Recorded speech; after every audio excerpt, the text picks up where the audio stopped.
अब चलते हैं अपने 9th न्यूमेरिकल की तरफ। Calculate the power of a pump which can lift 200 kilograms of water through a height of 6 metres in 10 second. आपने इसमें भी पावर फाइंड करनी है।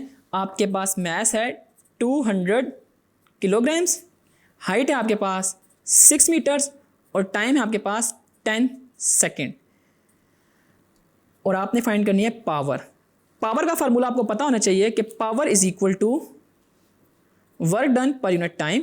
और हमने देखा कि वर्क डन को हम पोटेंशियल एनर्जी भी कह सकते हैं और पोटेंशियल एनर्जी इक्वल होती है mgh/t के। तो अब मैं mg और h की वैल्यू इनके अंदर पुट करता हूँ, पावर को फाइंड करता हूँ। m है मेरे पास 200, g की वैल्यू आपको ऑलरेडी पता है 10 मीटर्स पर सेकेंड स्क्वायर और हाइट है आपके पास 6 और इस दौरान जो टाइम है वो है 10 सेकेंड। और जब आप इनको मल्टीप्लाई करते हैं तो आपके पास पावर इक्वल आती है 1200 वॉट्स के। यानी कि आपने इस क्वेश्चन में भी सेम प्रीवियस क्वेश्चन वाला फार्मूला लगाया जिसमें power is equal to work done per unit time था और वर्क डन को आपने पोटेंशियल एनर्जी के इक्वल दिया जो कि इक्वल होती है mg और h के। मैस g और h की वैल्यू हमारे पास गिवन थी, जस्ट हमने वैल्यूज पुट इन की और हमारा न्यूमेरिकल सॉल्व हो गया।